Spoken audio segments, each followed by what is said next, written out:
ಇನ್ನು ಹೊಸ ವರ್ಷದ ಆಚರಣೆಗೆ ಕ್ಷಣಗಣನೆ ಆರಂಭ ಆಗಿದೆ. ಯಾವುದೇ ಅಹಿತಕರ ಘಟನೆ ನಡೆಯಬಾರದಲ್ವಾ, ಹಾಗಾಗಿ ಪೊಲೀಸರು ಹದ್ದಿನ ಕಣ್ಣಿಟ್ಟಿದ್ದಾರೆ. ರಾಜ್ಯದ ಹಲವು ಪ್ರವಾಸಿ ತಾಣಗಳ ಮೇಲೂ ಕೂಡ ಪೊಲೀಸರು ಹದ್ದಿನ ಕಣ್ಣಿಟ್ಟಿರುವುದು. ನಾಳೆಯವರೆಗೂ ಪ್ರವಾಸಿಗರಿಗೆ ಸಂಪೂರ್ಣ ನಿರ್ಬಂಧವನ್ನ ಹೇರಲಾಗಿರುತ್ತೆ. ಅಂದ್ರೆ ಈಗ ಹೊಸ ವರ್ಷ ಬಂದ್ರೆ ಸಾಕು, ನಾವು ಜೋಗ್ ಜಲಪಾತ ನೋಡೋದಕ್ಕೆ ಹೋಗೋಣಪ್ಪ, ಅಥವಾ ಇನ್ನೆಲ್ಲೋ ಬೇರೆ ಬೇರೆ ಪ್ರವಾಸಿ ತಾಣಗಳಿಗೆ ಹೋಗೋಣ ಅಂತ ಹೇಳಿ ಫ್ರೆಂಡ್ಸು ಫ್ಯಾಮಿಲಿ ಎಲ್ಲ ಪ್ಲಾನ್ ಮಾಡ್ಕೊಂಡಿರ್ತಾರೆ. ಅಲ್ಲಿಗೆ ಹೋದಂತ ಸಂದರ್ಭದಲ್ಲಿ ಈ ಅಹಿತಕರ ಘಟನೆಗಳು ನಡೆಯುವಂತ ಚಾನ್ಸಸ್ ಜಾಸ್ತಿ ಇರುತ್ತೆ. ಹಂಗಾಗಿನೇ ಸ್ವಲ್ಪ ಅಂದ್ರೆ ಈಗ ಹೊಸ ವರ್ಷ ಆ ಒಂದು ಹೀಟ್ ಮುಗಿಯೋವರೆಗೂ ಕೂಡ ನಿರ್ಬಂಧವನ್ನ ವಿಧಿಸಲಾಗಿದೆ ಆಯಾ ಸ್ಥಳಗಳಿಗೆ ಅನ್ನೋದು ಗೊತ್ತಾಗ್ತಾ ಇರುವಂತ ಸಂಗತಿ. ಈಗ ಎಕ್ಸಾಂಪಲ್ ನಮ್ ಚಿಕ್ಕಮಗಳೂರು ಅಂತ ಹೋದ್ರೆ ಅಲ್ಲಿರೋ ಗಿರಿಗಳ ಕಡೆ ಎಲ್ಲ ಕಂಪ್ಲೀಟ್ ಆಗಿ ಬಂದ್ ಮಾಡಿರ್ತಾರೆ, ಹೊಸದಾಗಿ ಯಾರಿಗೂ ಅವಕಾಶ ಇರಲ್ಲ. ಹಂಗೆ ಮೈಸೂರು ಎಲ್ಲ ಕಡೆಯೂ ಕೂಡ ಅದೇ ಪರಿಸ್ಥಿತಿ ಇದೆ. ಕಾನೂನು ಸುವ್ಯವಸ್ಥೆಯನ್ನ ಕಾಪಾಡೋ ಉದ್ದೇಶದಿಂದ ಈ ನಿರ್ಬಂಧ ಹೇರಿರ್ತಾರೆ ಅಷ್ಟೇ, ಇನ್ನೇನು ಅಲ್ಲ. ಇವತ್ತು ಬೆಳಗ್ಗೆ 8 ಗಂಟೆಯಿಂದ ನಾಳೆ ಬೆಳಗ್ಗೆ 8 ಗಂಟೆ ತನಕ ಬಂದ್ ಆಗಿರುತ್ತೆ ಯಾವೆಲ್ಲ ಪ್ರವಾಸಿ ತಾಣಗಳು ಅಂತ ಅದನ್ನ ನೋಡ್ತಾ ಹೋಗ್ಬಿಡೋಣ. ಎಕ್ಸಾಂಪಲ್ ಅಷ್ಟಿಷ್ಟು ಚಿಕ್ಕಮಗಳೂರು ಹೇಳ್ತಾ ಇದ್ದೆ ನಾನು. ಮುಳ್ಳಯ್ಯನಗಿರಿ ಸೇರಿದಂತೆ ಸುತ್ತಾಳಯ್ಯನಗಿರಿ ಅಕ್ಕಪಕ್ಕದಲ್ಲಿರುವಂತಹ ಉಳಿದಂತಹ ಗಿರಿಗಳು, ಅದರ ಜೊತೆಗೆ ಮೈಸೂರು ಅಂತ ಬಂದಾಗ ಚಾಮುಂಡಿ ಬೆಟ್ಟ, ನಂಜನಗೂಡು, ಬೆಂಗಳೂರು ಗ್ರಾಮಾಂತರ ಜಿಲ್ಲೆ ಅಂದಾಗ ಶಿವಗಂಗೆ, ಸಿದ್ದರ ಬೆಟ್ಟ, ರಾಮದೇವರ ಬೆಟ್ಟ, ಸಾವನದುರ್ಗ, ಮೇಕೆದಾಟು, ಚುಂಚನಗಿರಿ ಫಾಲ್ಸ್, ಮಂಡ್ಯ ಅಂತ ಬಂದಾಗ ಬಲಮುರಿ ಇಡಮುರಿ ದೇವಸ್ಥಾನ, ಚಿಕ್ಕಬಳ್ಳಾಪುರ, ನಂದಿಬೆಟ್ಟ, ಉತ್ತರ ಕನ್ನಡದಲ್ಲಿ ಗೋಕರ್ಣ ಬೀಚ್ಗಳು, ಹಾಗೆ ತುಮಕೂರು, ದೇವರಾಯನದುರ್ಗ, ರಾಮಚಿಲುಮೆ ಇಂತಹ ಕಡೆಗಳಲ್ಲಿ ಕುಡ್ದು ಅವಾಂತರ ಆಗೋದು ಬೇಡ ಅಂತ ಗಿರಿಗಳಿಗೆ ಹೋಗಿ ಅಲ್ಲ ವಾತಾವರಣವನ್ನ ಹಾಳು ಮಾಡೋದಲ್ದೆ ಬಿದ್ದು ಗಿದ್ದು ಏನಾದ್ರು ಆದ್ರೆ ಅದೊಂದು ತಲೆನೋವು, ಜಿಲ್ಲಾಡಳಿತ ಕೆಟ್ಟ ಹೆಸರು ಆಯಾ ಭಾಗದಲ್ಲಿ. ಹಂಗಾಗಿ ರಿಸ್ಕೇ ಬೇಡಪ್ಪ ಅಂದ್ಕೊಂಡು ಪ್ರತಿ ವರ್ಷ ಇಂತಹ ಕಡೆಗಳಲ್ಲಿ ಈ ರೂಲ್ಸ್ ನ ಫಾಲೋ ಮಾಡ್ತಾರೆ. ಸಂಜೆಯಿಂದ ಬೆಳಗ್ಗೆ ತನಕ ಚಾಮುಂಡಿ ಬೆಟ್ಟದಲ್ಲಿ ಸೇರ್ಸಲ್ಲ. ಅಂಡ್ ಚಿಕ್ಕಮಗಳೂರಲ್ಲೂ ಕೂಡ ಬಂದ್ ಮಾಡಿದ್ದಾರೆ. ನಾವು ಚಿಕ್ಕಬಳ್ಳಾಪುರದಲ್ಲಿ ನೋಡಿದ್ವಿ. ಹಿಂಗೆ ಎಲ್ಲೆಲ್ಲಿ ಮೇನ್ ಟೂರಿಸಂ ಪ್ಲೇಸ್ ಗಳಿದೆಯೋ, ಬಟ್ ನೀವುಗಳು ಬುಕ್ ಮಾಡ್ಕೊಂಡಿದ್ರೆ ಮುಂಚೆನೆ ಯಾವ್ದಾದ್ರು ಹೋಟೆಲ್ಗಳಿಗೆ, ರೆಸ್ಟೋರೆಂಟ್ಗಳಿಗೆ ಅವ್ರಗಳಿಗೆ ಅವಕಾಶ ಇರುತ್ತೆ. ಹೊಸದಾಗಿ ಫ್ರೆಂಡ್ಸ್ ಎಲ್ಲ ನಾನು ಟೀಮ್ ಮಾಡ್ಕೊಂಡು ಹೋಗ್ತೀವಿ ಅನ್ನೋರ್ಗೆ ಅವಕಾಶ ಇರಲ್ಲ. ವಿದ್ಯಾ, ಪ್ರತಿ ವರ್ಷ ನಾವು ನೋಡ್ತಾ ಇರ್ತೀವಿ ಫ್ರೆಂಡ್ಸ್ ಎಲ್ಲ ಎಲ್ಲಿಗೆ ಹೋಗೋಣ ಅಂತ ಅಂದ್ರೆ ಚಿಕ್ಕಮಗಳೂರಿಗೆ ಹೋಗೋಣ ಅಂತ. ನೀವು ಅಲ್ಲಿಯವರೇ ಆಗಿರೋದ್ರಿಂದ ಕೇಳ್ತಿದ್ರಿ, ಏನಿದೆ ಅಂತ ಸ್ಪೆಷಲ್ ಅಲ್ಲಿ? ಅಯ್ಯೋ, ಚಿಕ್ಕಮಗಳೂರು ಅಂದ್ರೆ ಹೇಳಿದ್ನಲ್ಲ, ಗಿರಿಗಳು ಸುತ್ತಲೂ ಗಿರಿ ಇದೆ. ಆಮೇಲೆ ಈಗ ಬೆಂಗಳೂರು ಆಗಿರ್ಬೋದು, ನಿಮ್ ಕಡೆಯವ್ರಿಗೆಲ್ಲ ಈ ಫಾಲ್ಸ್ ಗಳನ್ನ ನೋಡ್ಲಿಕ್ಕೆ ಬಾರಿ ಆಸೆ ಇರ್ತದೆ, ಗಿರಿಗಳು ನೋಡ್ತಾ ಇರ್ತೀರಿ. ಹಿಲ್ಸ್, ಆಮೇಲೆ ಈ ಮುಳ್ಳಯ್ಯನಗಿರಿ ಪೀಕೆ ಇಂಡಿಯಾದಲ್ಲೇ ನಂಬರ್ 1 ಇದೆ. ಹಂಗಾಗಿ ಎತ್ತರದ ಪ್ರದೇಶಕ್ಕೆ ಹೋಗ್ಬೋದು, ಪೂರ್ತಿ ಹಸಿರಾಗಿರುತ್ತೆ. ಈ ಏನು ನೀವು ಎಕ್ಸಾಂಪಲ್ ಹೇಳೋದಾದ್ರೆ ಈ ಟ್ರಾಫಿಕ್ ಕಿರಿಕಿರಿಯಿಂದ ಅಲ್ಲಿಗೆ ಹೋಗ್ಬಿಟ್ರೆ ಒಂದು ಒಳ್ಳೆ ರಿಲ್ಯಾಕ್ಸ್ ಹಸಿರು ವಾತಾವರಣ. ಹೌದೌದು, ತುಂಬಾ. ಈಗ ನೋಡಿ ಸಿರಿಮನೆ ಫಾಲ್ಸ್ ಅಂದ್ರೆ ಸಿರಿಮನೆ ಅಂತ ಇದು ಚಿಕ್ಕಮಗಳೂರಿನಲ್ಲಿ ಇರೋದು, ಎಂಟ್ರಿ ಆಗ್ತಿದ್ದಂಗೆ ಸಿಗುತ್ತೆ. ಇಂತಹಗಳ ಕಡೆ ಸ್ವಲ್ಪ ಬಂದ್ ಮಾಡಿರ್ತಾರೆ ನಾಳೆ ಒಂದು ದಿನಕ್ಕೋಸ್ಕರ ಅಷ್ಟೇ.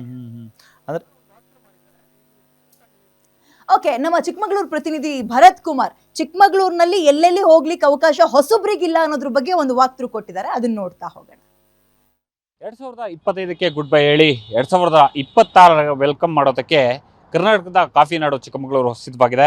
ಪ್ರವಾಸಿಗರ ಸ್ವರ್ಗ ಅಂತಲೇ ಕರೆಸಿಕೊಳ್ಳತಕ್ಕಂತಹ ಚಿಕ್ಕಮಗಳೂರು ಜಿಲ್ಲೆಯಲ್ಲಿ ಕಳೆದ ಬಾರಿ ಸಾಕಷ್ಟು ಸಂಖ್ಯೆಯಲ್ಲಿ ಪ್ರವಾಸಿಗರ ದಂಡು ಜಿಲ್ಲೆಯತ್ತ ಹರಿದು ಬಂದಿತ್ತು. ಏನೋ ಸುಮಾರು 1000ಕ್ಕೂ ಹೆಚ್ಚು ಒಂದು ಹೋಮ್ ಸ್ಟೇ ಮತ್ತು ರೆಸಾರ್ಟ್ಗಳಲ್ಲಿ ಬಹುತೇಕವಾಗಿ ಅಂದರೆ 100ಕ್ಕೆ 100ರಷ್ಟು ಭರ್ತಿಯಾಗಿದ್ವು. ಆದರೆ ಈ ಬಾರಿ ಅಂದರೆ 2025ಕ್ಕೆ ಗುಡ್ ಬೈ ಹೇಳಿ 2026ಕ್ಕೆ ಏನು ವೆಲ್ಕಮ್ ಮಾಡೋದಕ್ಕೆ ಇರ್ತಕ್ಕಂತಹ ಒಂದು ರೆಸಾರ್ಟ್ಗಳಲ್ಲಿ ಪ್ರತಿಶತ 60ರಷ್ಟು ಮಾತ್ರ ಬುಕ್ಕಿಂಗ್ ಆಗಿವೆ.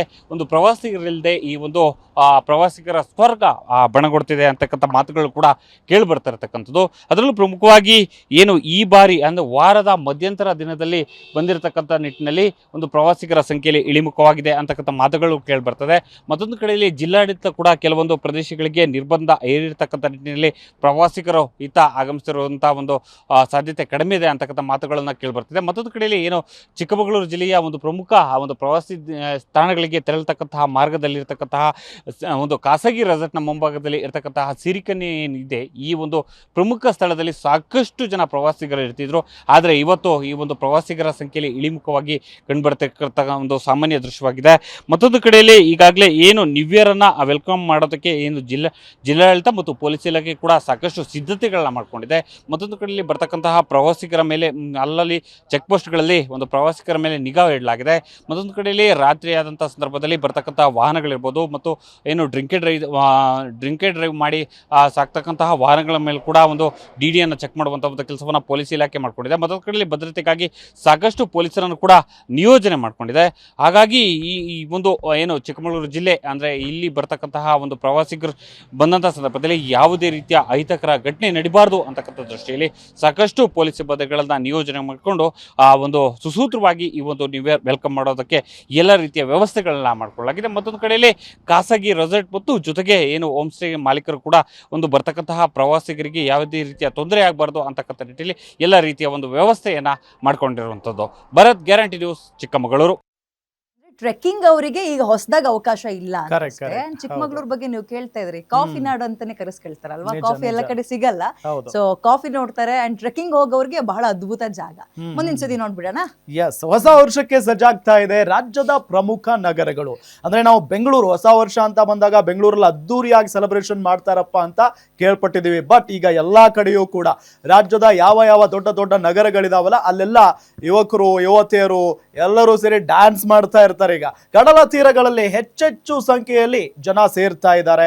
ಮಂಗಳೂರು ಬೀಚ್ ಬಳಿ ಪ್ರವಾಸಿಗರು ಮೋಜು ಮಸ್ತಿ ಈಗಾಗಲೇ ಶುರು ಹಚ್ಕೊಂಡಿದ್ದಾರೆ. ದೇಶ ವಿದೇಶಗಳಿಂದಲೂ ಕೂಡ ಮಂಗಳೂರಿಗೆ ಪ್ರವಾಸಿಗರು ಬರ್ತಾನೆ ಇದ್ದಾರೆ. ಹೊಸ ವರ್ಷಾಚರಣೆಗೆ ಗುಂಪು ಗುಂಪಾಗಿ ಸೇರ್ತಾ ಇದ್ದಾರೆ ಜನ. ಆಗಾಗ್ಲೇ ಹೊಸ ವರ್ಷ ಬರ್ತಾ ಇದೆ ಅಂದ ತಕ್ಷಣ ಒಂದು ತಿಂಗಳು ಮುಂಚೆನೆ ಫ್ರೆಂಡ್ಸ್ ಎಲ್ಲ ಪ್ಲಾನ್ ಮಾಡ್ಕೊಂಡು ಆ ಬೀಚ್ಗೆ ಹೋಗೋಣ, ಗೋವಾಗೆ ಹೋಗೋಣ, ಮಂಗಳೂರಿಗೆ ಹೋಗೋಣ, ಗೋಕರ್ಣ ಹೋಗೋಣ ಅಂತ ಹೇಳಿ ಸಿಕ್ಕಾಪಟ್ಟೆ ಪ್ಲಾನ್ ಮಾಡ್ಕೊಂಡಿರ್ತಾರೆ. ಅದು ಫ್ಯಾಮಿಲಿ ಮಕ್ಕಳನ್ನ ಕರ್ಕೊಂಡು ಹೋಗ್ತಾನೆ ಇರ್ತಾರೆ. ಬೀಚ್ಗಳ ಬಳಿ ಖಾಸಗಿ ರೆಸಾರ್ಟ್ಗಳಿಂದ ಪಾರ್ಟಿ ಆಯೋಜನೆ ಮಾಡಲಾಗ್ತಾ ಇದೆ. ಲೈವ್ ಬ್ಯಾಂಡ್ ಇರುತ್ತೆ, DJ ಇರುತ್ತೆ, ಡ್ಯಾನ್ಸ್ ಶೋ, ಮ್ಯೂಸಿಕಲ್ ನೈಟ್ಸ್ ಎಲ್ಲ ಕೂಡ ಇರುತ್ತೆ. ರಾತ್ರಿ 12ವರೆಗೆ ಪಾರ್ಟಿ ನಡೆಸೋದಕ್ಕೆ ಅವಕಾಶವನ್ನ ಮಾಡಿಕೊಡಲಾಗಿದೆ. ಸಮುದ್ರ ತೀರಗಳಲ್ಲಿ ಹೆಚ್ಚುವರಿ ಲೈಫ್ ಗಾರ್ಡ್ಸ್ ನಿಯೋಜನೆ ಮಾಡಲಾಗಿದೆ. ಅಂದ್ರೆ ಈ ಬೀಚ್ಗಳಲ್ಲಿ ಸ್ವಲ್ಪ ಎಚ್ಚರಿಕೆಯಿಂದ ಇರಬೇಕಾಗುತ್ತೆ. ಯಾಕಂತ ಹೇಳಿದ್ರೆ ಮಕ್ಕಳನ್ನೆಲ್ಲ ಕರ್ಕೊಂಡು ಹೋಗಿರ್ತಾರೆ. ಸೊ ಈ ಮೋಜು ಮಸ್ತಿ ಮಾಡೋ ಆ ಒಂದು ಸಂದರ್ಭದಲ್ಲಿ ಮಕ್ಕಳನ್ನೆಲ್ಲ ಮರೆತು ಬಿಡುವಂತ ಸಾಧ್ಯತೆ ಇರುತ್ತೆ. ಸೊ ಹಂಗಾಗಿನೇ ಹೆಚ್ಚಾಗಿ ಪೊಲೀಸರನ್ನ ನಿಯೋಜನೆ ಮಾಡಿದಾರಂತೆ. ಇನ್ನು ಈ ಕುರಿತಂತೆ ನಮ್ಮ ಪ್ರತಿನಿಧಿ ಆದಿತ್ಯ ರಾವ್ ಅಲ್ಲಿ ಏನೇನಿದೆ ಅದೆಲ್ಲದರ ಬಗ್ಗೆಯೂ ಕೂಡ ಮಾಹಿತಿಯನ್ನ ಕೊಡ್ತಾ ಹೋಗ್ತಾರೆ. ಸೂರ್ಯ ಮುಳುಗದ ಮೇಲೆ ಅಲೆಗಳು ಕಂಟ್ರೋಲಿಗೆ ಸಿಗಲ್ಲ ಬೆಳಗಿನ ಜಾವ ಮತ್ತೆ ಮಧ್ಯರಾತ್ರಿ ಹೊತ್ತೆಲ್ಲ. ಸೊ ಲೈಫ್ ಗಾರ್ಡ್ಸ್ ಗಳನ್ನ ನೀವ್ ಹೇಳ್ದಂಗೆ ಸೆಕ್ಯೂರಿಟಿ ಸ್ವಲ್ಪ ಜಾಸ್ತಿ ಮಾಡಿರ್ತಾರೆ. ಹೌದು, ನಮ್ ಪ್ರತಿನಿಧಿ ಒಂದು ಪ್ರತ್ಯಕ್ಷ ವರದಿ ಕೊಟ್ಟಿದಾರಂತೆ, Yes. ನೋಡ್ಬಿಡೋಣ. ಲೈವಿಗೆ ಬಂದಿದಾರಂತೆ. ಗೋ ಹೆಡ್. ಎಸ್, ಮಂಗಳೂರಿನಿಂದಾನೆ ನಮ್ಮ ಪ್ರತಿನಿಧಿ ಯಾರು ಆದಿತ್ಯ ರಾವ್ ಸಂಪರ್ಕದಲ್ಲಿದ್ದಾರೆ. ಆದಿತ್ಯ, ಹೇಗಿದೆ ತಯಾರಿ? ಸೆಲೆಬ್ರೇಷನ್ ಅಂತ ಅಂದ್ರೆ ಮಂಗಳೂರು ಬೀಚ್ ನತ್ತ ಸಾಕಷ್ಟು ಜನ ಬರ್ತಾ ಇರ್ತಾರೆ. ಈಗ ಹೇಗೆ ಬಿಗಿ ಭದ್ರತೆಯನ್ನ ಅಲ್ಲಿ ಕಲ್ಪಿಸಲಾಗಿದೆ, ಜೊತೆಗೆ ಪಾರ್ಟಿ ಮಾಡೋದಕ್ಕೆ ಹೇಗೆ ವ್ಯವಸ್ಥೆ ಮಾಡ್ಕೊಂಡಿದ್ದಾರೆ ಅಂತ? ಖಂಡಿತವಾಗಿಯೂ ರಾಮ್, ಅಂದ್ರೆ ಏನು 2026ನೇ ಹೊಸ ವರ್ಷದ ಸಂಭ್ರಮಾಚರಣೆಗೆ ಮಂಗಳೂರು ನಗರಿ ಕೂಡ, ಅಂದ್ರೆ ಕರಾವಳಿ ಕಡಲ ನಗರಿ ಮಂಗಳೂರು ನಗರಿ ಕೂಡ ಸಿದ್ಧವಾಗಿರುವಂತದ್ದು. ಈಗಾಗಲೇ ನಿನ್ನೆಯಿಂದಲೇ ಸಕಲ ಸಿದ್ಧತೆಗಳನ್ನು ಕೂಡ ಪೊಲೀಸ್ ಇಲಾಖೆ, ಗೃಹ ಇಲಾಖೆ ಆಗಿರ್ಬೋದು ಎಲ್ಲರೂ ಕೂಡ ಮಾಡ್ಕೊಂಡಿರುವಂತದ್ದು.